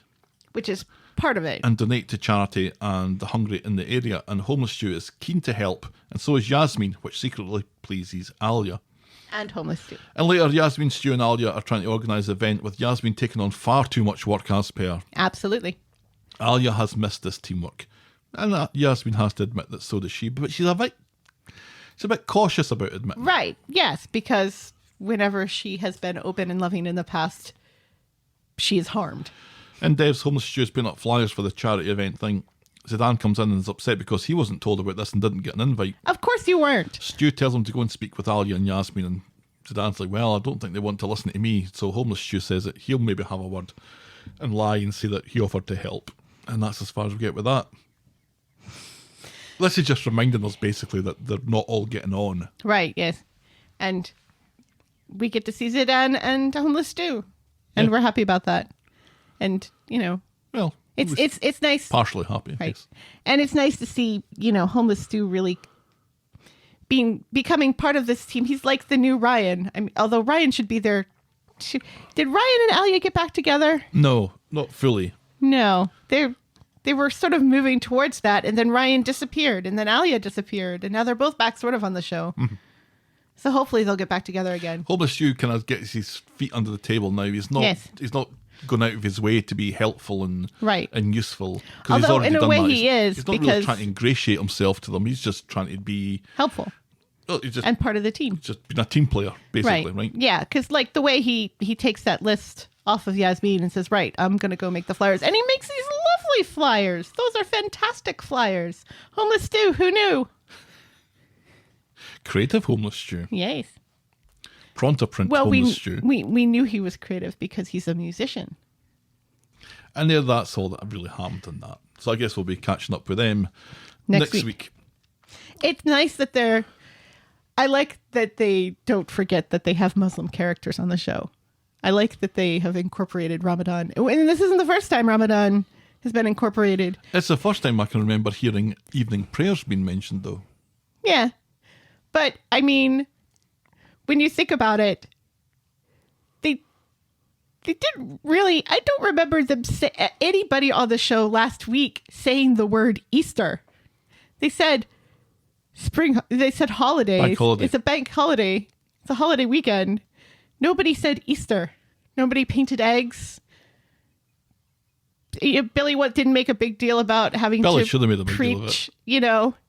They had the courts open on Good Friday, which doesn't happen. So, which is not which is not necessarily a criticism and in saying that if they're going to talk about Ramadan, they should talk about Easter. It's saying it's nice that they're talking about Ramadan because it seems like the show really doesn't care about religious holidays at all. No, I don't think it cares in the slightest. No. Our final storyline this morning is Mac's Legroom. On Monday, Daniel is in Nina's Rolls with Adam talking about how Max is his Moriarty. He's going to with Nikki to appeal the decision to suspend her because people are going to listen to Daniel, of course, because he's just our trainee teacher, right? Adam is surprised that he carries that much clout as a trainee, fighting the corner for a TA. He's further surprised when he learns that Nikki is moving in with Daniel. Oh, God, what are you doing, says Adam. You know how, I never thought of it until now, but it's kind of hilarious that Nikki is a TA. Yeah. Considering her previous what employment. Else, what else TNA stands for when it doesn't stand for teacher's assistant. Yeah. Tits and ass. ASMR. Daisy goes to see Daniel, who admits it was Max who spread the reveal about Nikki. He wants to make it up to her, but she reckons he showed his true colours the other night, and she wants nothing to do with him. What do I need to do, he asks. Do I need to grab you? No! Don't grab women against their will. Don't touch anyone, male or female, without their consent. Daniel, who just taught children all about consent. Yeah. Money well spent by the local authority there. Oh! No, thank you, says Daisy, you whiny prick. Daniel and Nikki are back from Nikki's appeal. Seems it was as successful as you'd imagine. Shona comes along to apologise while Nikki gets a bit sanctimonious about being refused to help high school kids read just because she used to be a sex worker. She was there for one day. Any other time she was over, it was in the holidays, failing to organise that trip to Edinburgh that we've not hearing any more about. Maria introduces herself and offers her help in the capacity of a counsellor. Nice to see Maria getting a little bit Sally there. Right, yeah, and Shona rolling her eyes at it. You're not a counsellor. Yes, I am. I am. I won the election. Didn't you vote? I'm sure Shona did not vote. Nikki is sitting in the community garden not blinking when Max happens along. He asks her what she expected to happen given she had that page online, so she has to explain to him how advertising works. And how the internet works. Daisy chases Max away, and Nikki says to Daisy that she's sorry Daniel blamed her, and Daisy is not impressed that she's apologising on his behalf. You got what you wanted, Daisy says. Back at the flat, Nikki isn't sure about moving in with Daniel anymore. And Nikki correctly points out, I wanted to lose my job. It's too complicated, but Daniel insists that they're still friends and she's still welcome to stay. In the Rovers, Daisy's complaining to Rita and Jenny about Daniel. Should she forgive him, she asks. You forgave me, says Jenny, and according to their PR department, they're just mates, and if she leaves it any longer, Nikki will be moving in, and then there really will be something going on. Rita thinks Daniel has nice hair. Now, Jenny's remark here is, no, you two should be together, but if you're not together, if you leave it too long, something's going to happen here. I don't think that's a great line. No, but... Do something before someone else does. Yeah. Well, if something else is going to happen, then... Maybe just let it happen. Right. You want somebody to be with you because they want to be with you, not because there's this other option that's been snubbed out, I guess. I don't know. It just seemed weird. I like that Rita is now, Daisy's unofficial gran. That they have this kind of family unit going on. And I like the fact that Daisy says to Jenny, when Jenny said, well, you forgave me, she points out, we're family. Yeah, and I live here. You're right, yeah. So Nikki has packed all her stuff into the back of Daniel's tiny hatchback, and they're unloading it as Daisy comes round the corner and sees what's going on. Daniel remarkably says... That can't possibly be all of Nikki's life, right. Can it? Well, apparently. Daniel remarkably says, you can't have it both ways, Daisy. You dumped me. But she points out that she was hoping that he'd understand how badly he'd treated her. She didn't expect her replacement to be wheeled in before Bertie got back from Ken's, or wherever the fuck he is at the moment. Later, Daniel comes into Rovers to speak with Daisy. Jenny refuses. If you want to talk to her, give her a call. Daniel points out that she's not answering his texts. Take a hint, says Jenny, and Daniel storms off angrily. Yes. How dare you deny me, woman?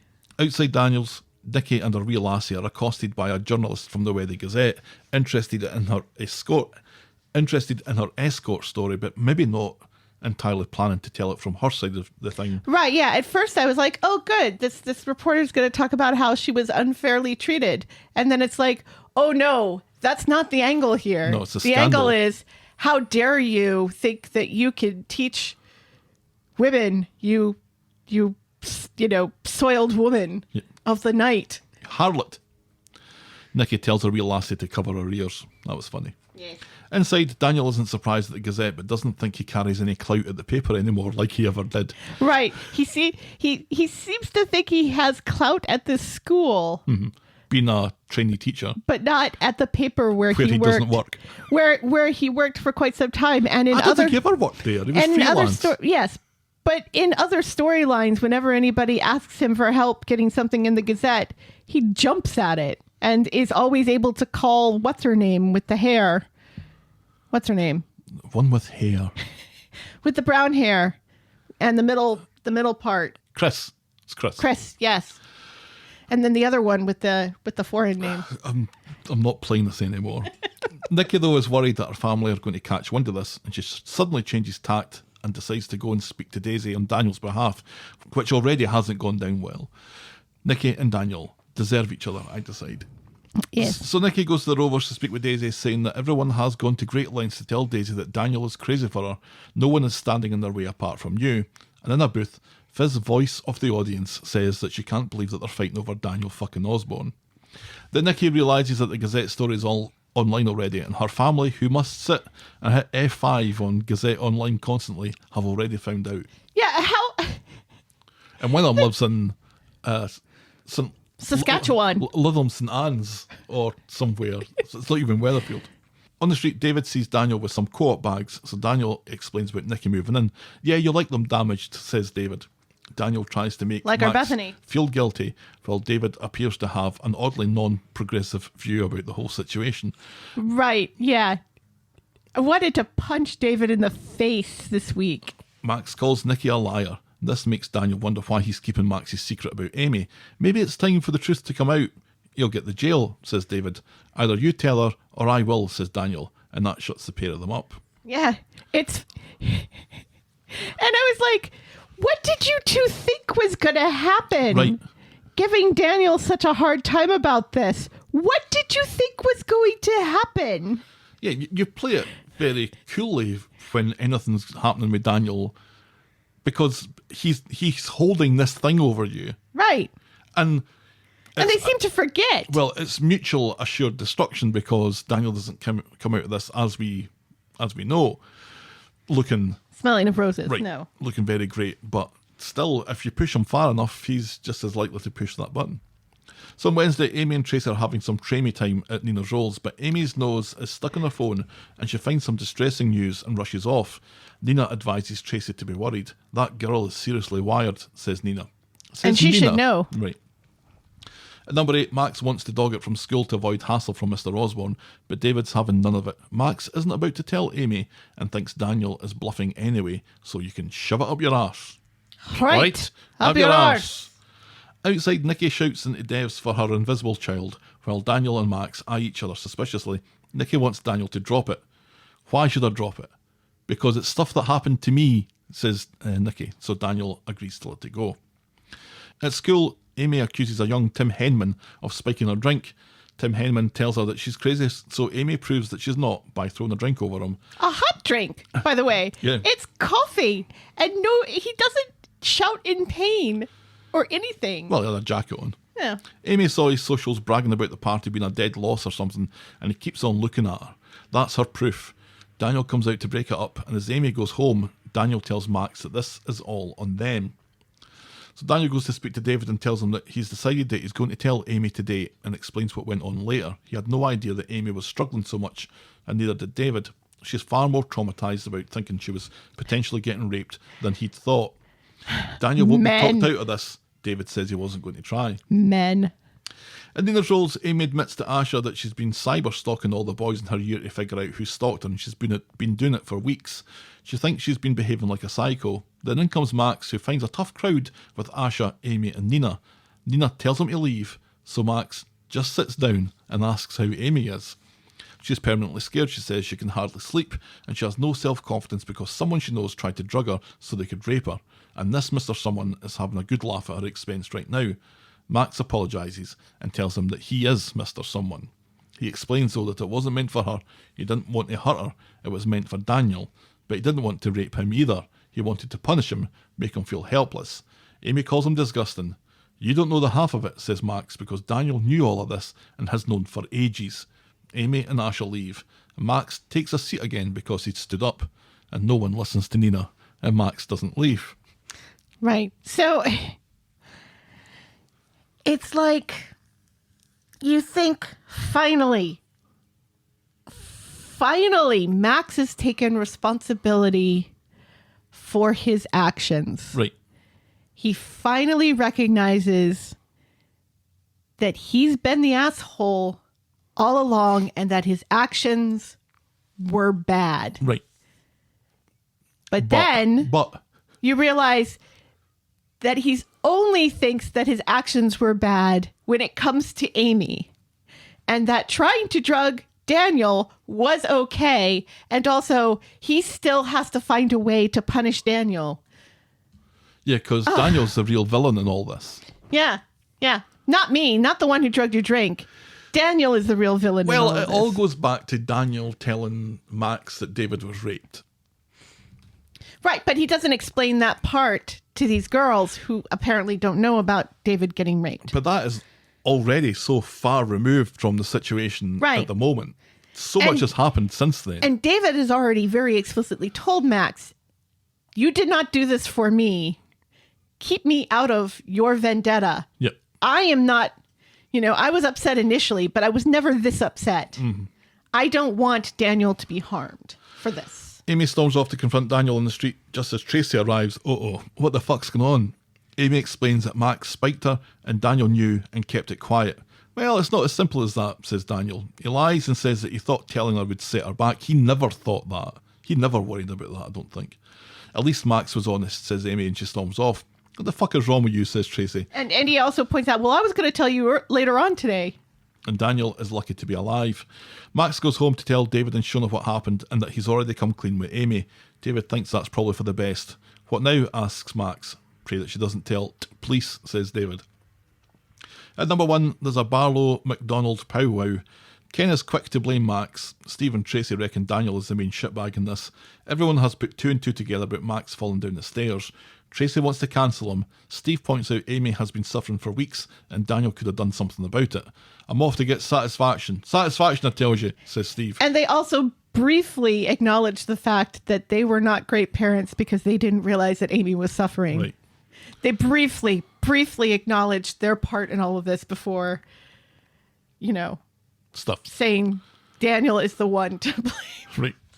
So Steve goes off to confront Daniel in the street. There's Uncle of the Year, says Steve. Amy nearly dies and Daniel uses it as a get out of jail free card. Yeah, it doesn't sound good when you put it like that. No, that's true. Stay away from my family, you piece of shit. Turns out Jacob is keen for satisfaction too, and he's planning a spree of retribution, but Amy tells him to stay by her side and not do anything stupid. He just wishes that she'd told him how she was feeling. Amy probably has her own plans to get her own back, one would have thought. Right, yeah. And again, all of these people surrounding Amy did not realize that how Amy was feeling. Not one person. Well, and neither did we, because we were complaining about it. Right, well, Well, she's got over this a bit too quick. well, we were complaining about people on the show thinking that she'd gotten over this real quick. Yeah, I think we were complaining about the show forgetting about it. And but I never thought that Amy realistically could have gotten over it that quick. I was complaining about the way the show wrote it, making it appear like all of this has been forgotten. Yep. Ken goes to see Daniel, but waits until he's at home. Ken is very disappointed. Keeping this secret was never his decision to make, says Ken, especially as it meant that he chose his own niece over Max. No, he chose Max over his own niece. Well done for keeping up, Ken. Later, Max thinks that people are more upset with Daniel than they are with him, so he might just be getting away with this. Maybe, but still give some thought to what you've done, says David. Yeah. But oops, they've spoken too soon, because then the old bill arrive and Max is lifted for administrating a noxious substance, which is against the law. Yes. On Friday, David has been nasty to his mum, who's wearing enormous novelty cleaning gloves. She's up to high door worrying about Max and thinks David has been too soft on him. He Y'all admits think? that he's out of his depth, and everyone blames the parents, says Gail. She should know after all.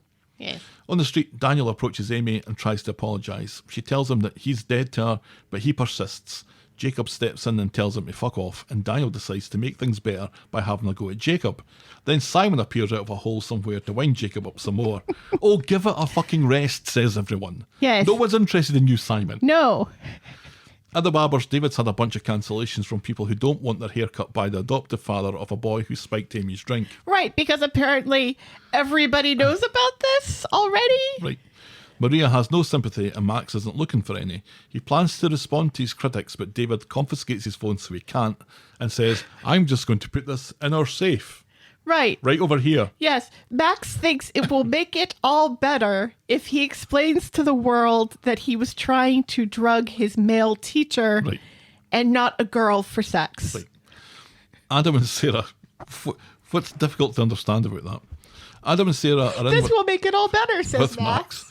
at the barber talking about his case, and he is singularly not bothered in the slightest about any opinion that Adam has.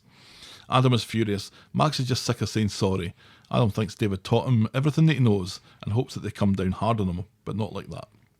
At home, Max is still unrepentant and wants his phone back. He tells David that he hates him and he's not even his real dad. Closest you've got, says Gail. Your mum would be appalled, says David, and he too hopes that Max gets sent down. And he's not wrong. Later, Jacob knows that Simon is surveilling him and pretends to make a drug-related call, arranging to leave a consignment of drugs at Vicky Gardens. That's going to be interesting. But meanwhile, Max throws a brick through the door of the barber's and breaks in to get his phone back. In the barber's, Max successfully breaks into his safe with a pair of scissors. Not much of a safe then. No. Shona and David, meanwhile, are dressed and ready for court, but when she goes to get Max, she discovers that he's not there. So Shona and David quickly call all of Max's friends, which in reality is each other. If they're late for this hearing, it's going to be 1,000,000 times worse. So Simon follows Jacob to Vicky Gardens and digs up what he thinks Jacob has buried there, and it turns out to be custard creams. Yeah. Simon is a wally and looks to threaten Jacob with a trowel. It's not even a trowel, it's a rake. It's like a tiny No, rake. I would call that a trowel. It's got 3 prongs. A trowel is a shovel. Yeah, maybe. See? Back at the barber's, climbing out the broken window, Max rips his leg open on the broken glass and collapses against the wall. This was horrible. Why is he climbing out the window? Why doesn't he just unlock the door from the inside? Yeah. Is he worried he's going to trigger an alarm or something? Because you would think breaking a window would trigger an alarm, wouldn't Right. you? I thought that was what happened, but it wasn't. No. Oh, but you know what? I blinked and I missed it because you were talking about how Adam felt about all of this. We forgot to mention how Sarah feels about all of this. How she says, "How dare you? This is going to ruin Max's life." Did you? Yeah. If he gets sent down, it'll ruin his life. So once again, we have, a woman choosing a boy's life over a girl's life. But anyway, we're Yes. talking about the broken window now. Yeah. Oh no, seen that. Sarah is awful. That was the sound of it tearing into his Leg, leg, which is yeah. horrid. And And then you the amount kinda of blood watch- that was pishing out of him. Right. It's like it severed. An artery. Yeah. Yeah. Which there is an artery there close to the groin. So it's believable. Yeah, I'm looking at it thinking, you're fucked, pal. Yay. He shouts for help, but because of plot, there's no one in the street. Right. Yeah. The one time that there's nobody in the street. Meanwhile, Simon has thrown the little diggy thing Rake. away, realising how stupid he looks, and throws it down and storms off, and Jacob runs after him for some reason, and they both discover Max. So that's how these two things collide. Converge. Simon just wants to leave him alone. Right, yeah. Says, oh, he's complaining about nothing. He's just whining. He makes everything such a drama. Meanwhile, there's blood pishing out. Gushing out of this leg. Jacob tries to help, puts his jacket on the wound, telling Simon to phone an ambulance. Hurry up, phone an ambulance. And begrudgingly, Simon eventually does so. Right, yeah. Not initially. No. So Max is looking in pretty bad shape while Jacob keeps him talking while Max turns blue. "'Tis only a flesh wound," says Jacob. Couldn't resist a little Monty Python joke there. Right, yep. As David runs down the street ahead of the approaching ambulance. And he puts his own jacket, around it to try to stop the bleeding. It's lovely. And that brings us on to this week's Hard Debate. So given the choice, which Friday Corrie hot ticket event would you have attended? A. Imran's stag do. B. Toyah's hen do. C. The back of Max's ambulance. Or D. The custard cream burial. The custard cream burial, of course. Both stag do's and hen do. Well, the hen do was at least joint with the back of Max's ambulance. But in last place was Imran's stag do with 6.3%. Toyah's hen do and the ambulance 13.8% each. And the custard cream burial 66.3%. Yes, that is the correct answer. Good choice by the audience. Yes. Max is rushed to hospital and is definitely in bad shape. David wants to know that everything's going to be okay, while Shona backs him to let people do their jobs. Back on the street, Simon is feeling bad now, while Jacob bemoans losing a 40-quid jacket. Simon is regretting being a total asshole earlier. He wanted Max to suffer. Jacob thinks revenge is overrated and tells Simon not to beat himself up like Chesney would do with a brick about this. But Simon thinks his family would be ashamed, and he's right. Yes, if they aren't already. Jacob only knows about first aid because he did a course, which Simon finds hilarious until Jacob reveals that his motivation for that was watching his best friend die after getting stabbed. Simon decides to start calling Jacob a mate, and they start talking about what it was like being Harvey's property and how Jacob only got out after Harvey had been banged up, which I don't think is true because Harvey beat him up for trying to double cross him. But anyway, Right, yeah. Jacob is free of that life now, and that's an important bit for the audience to remember. Right. Later in the Rovers, Jacob and Simon are joined by Amy, who is shocked to learn what happened to Max. Simon and Jacob pass praise back and forth to each other before agreeing that teamwork makes the dream work. Boys are fucking stupid, says Amy. Yes.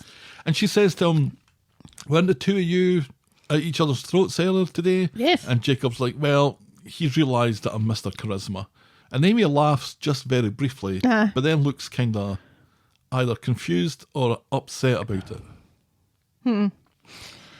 Yeah, again, you know, as I mentioned earlier today, of the kids on the street, Kelly and Jacob are just, they seem like the best raised when in reality Right. they weren't. And Jacob, you know, even it got to a point with all of that it's just like, Simon, shut the fuck up, because, you know, Jacob is trying to keep Max awake and engaged because he knows if he falls asleep, if he loses consciousness, it's game over. Right. And, you know, so he starts talking to him about a video game. He asks him first, do you play this video game? And Max says, yes, he plays that video game. Like what? Battleground? Battlefield or Battleground, yeah. Something like that. So Something that the kids are playing these days. So Jacob starts to engage him about it and talk to him about it. And Simon says to him to shut up and stop talking like that Max isn't a 10-year-old kid. And it's like, how does that even, what is the motivation for saying you're still just trying to make Jacob seem like the worst person in the world, as once again he's attempting to save someone's life on the street. Right. You know, he's the one who's going to get that Sunshine Award this year. Sunshine Award. Because, you know, unlike Aggie, he's actually saved people's lives. Right.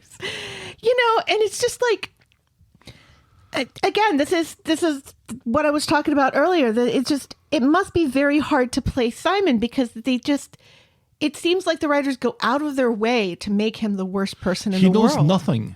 He knows nothing.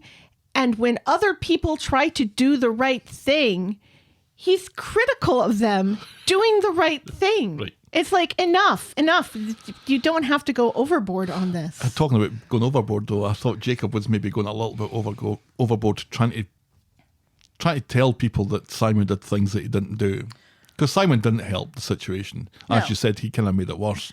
But Jacob's very quick to try and, I don't know, glad hand Simon a little bit and getting his good books a little bit by passing this praise on. I think he overdid it a little bit. Yeah, but I think it's because of Simon saying that if his family knew how he actually reacted, they would be ashamed of him. So he's trying to, buck him up a little bit. And, you know, he did call the ambulance and he did call David. So he did one right thing. Of course, he had to be. Let's call that the bare minimum.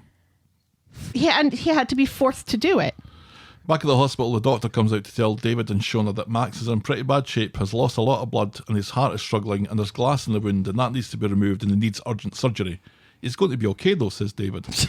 You heard what I said, right, says the doctor. David is shocked to realise that Max might die, thinking that David doesn't love him, and that's how we end this week's episodes. He does shout "I love you" as Max is going in, so maybe Max heard.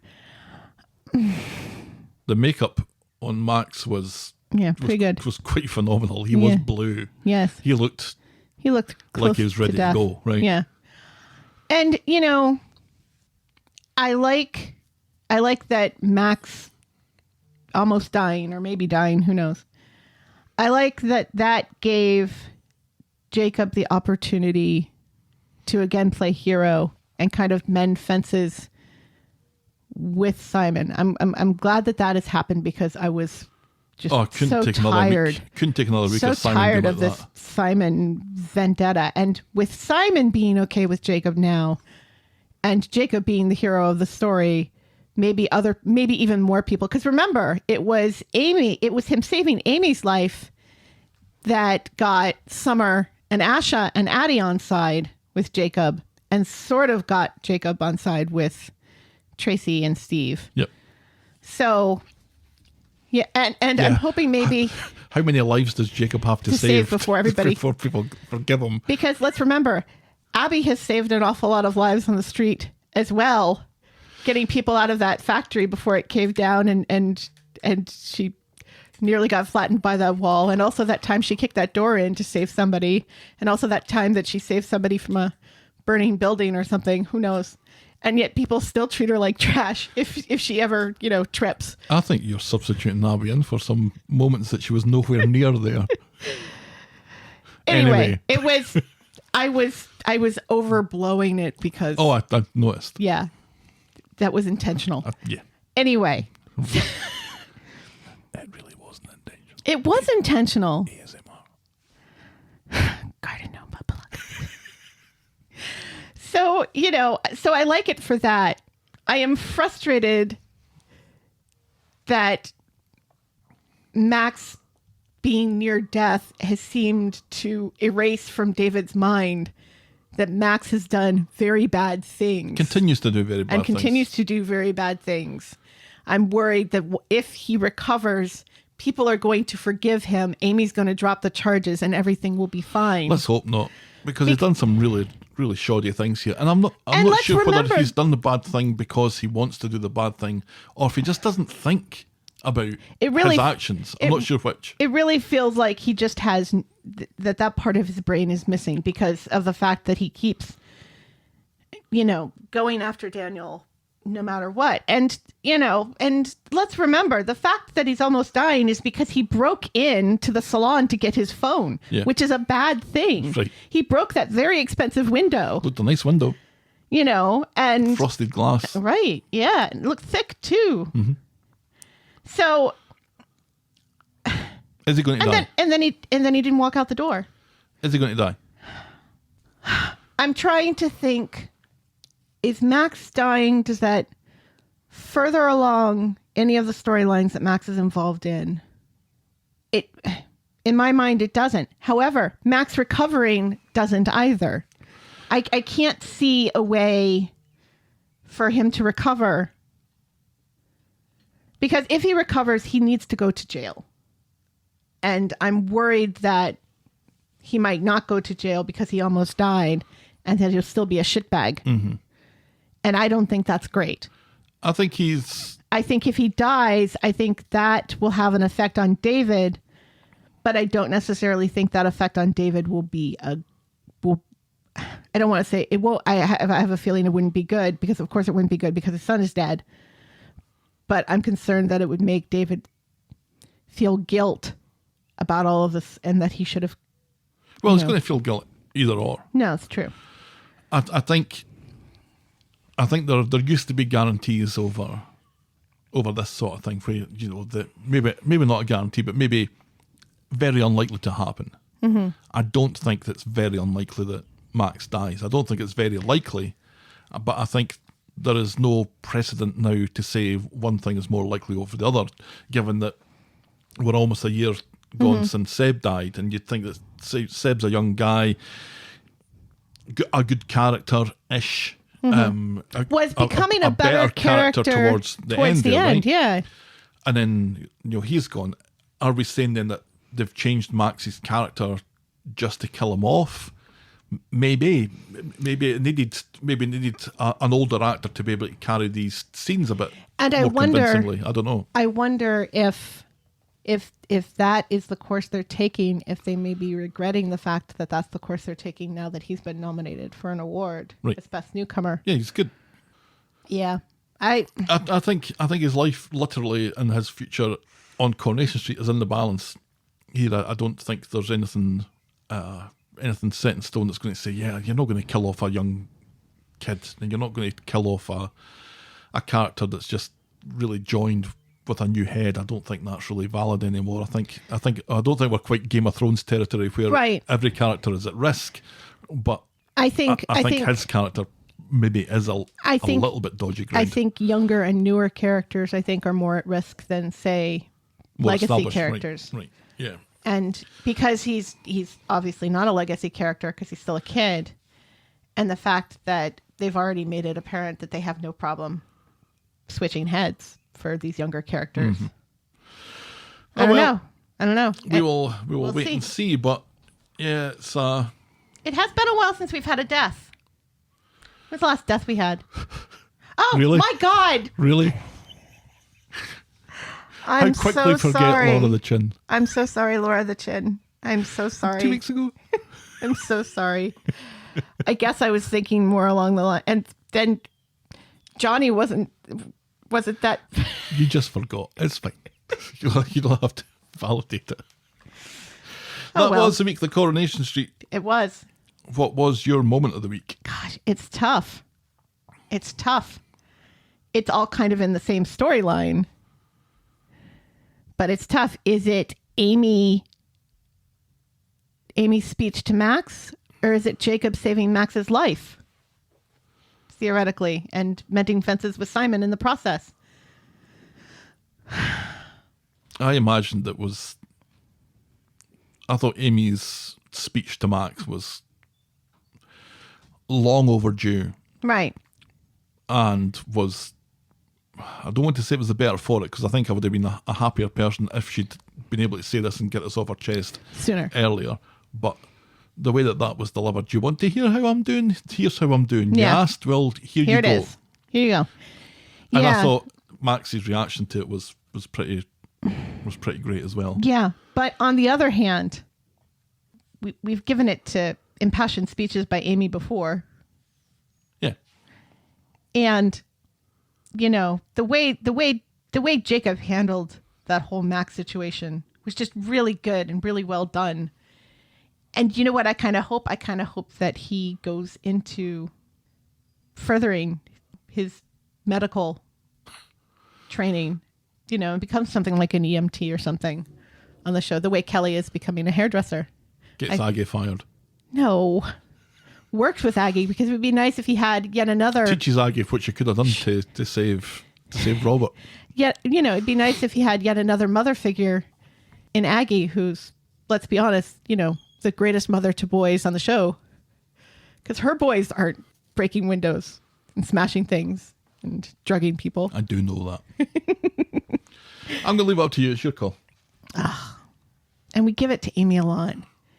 She's received the most moments of the week this year so far. Yeah, so let's give it to Jacob saving Max's life, because that's Jacob, Max, and Simon getting some long overdue credit. We're not giving Simon a moment of the week there. Well, Simon's not... He's part of that moment. He's part of that moment. He's not a great part of that moment, but he is part of that moment. So Jacob saving Max's life. I'll write the tweet so I can be as you inclusive can for otherwise. Simon out of the picture. But either way, that is our Moment of the week. Our boring moment of the week. I really think it's the Undertaker snoring. That whole storyline. That's the reason. Come on. Yeah. You're a soap opera. Do better. Think right. It's not the 1960s or 70s anymore. We need a little bit more than snoring. Right. Well, maybe the snoring will open up. Maybe she'll get him finally to the doctors and we'll find out that he has cancer in his nose or something. Cancer of the nose. Probably Or a he thing. dies by sleep Probably apnea. a horrible thing. He'll die in the middle of the night. And I did like his reaction when he opens the shed and there's Sean. And I did like Eileen and the Undertaker making Todd uncomfortable talking about sex. Yeah. That was fun. But still. Yeah, George is snoring. Fine. For a moment of the week. Yes, the Undertaker, who was also famously in a Harry Potter movie. Who knew? We should have known. Shouldn't we have? Probably. I don't even remember that scene. I don't remember when... It was from the last movie, I think, wasn't it? I haven't watched that as much as I've watched the other ones. Yeah, probably. I'll need to look out for him next time, though. Yeah, he's a giant. He's Hagrid's half brother, I think. Yeah, his big I can brother. see it now. I can see it. Yeah.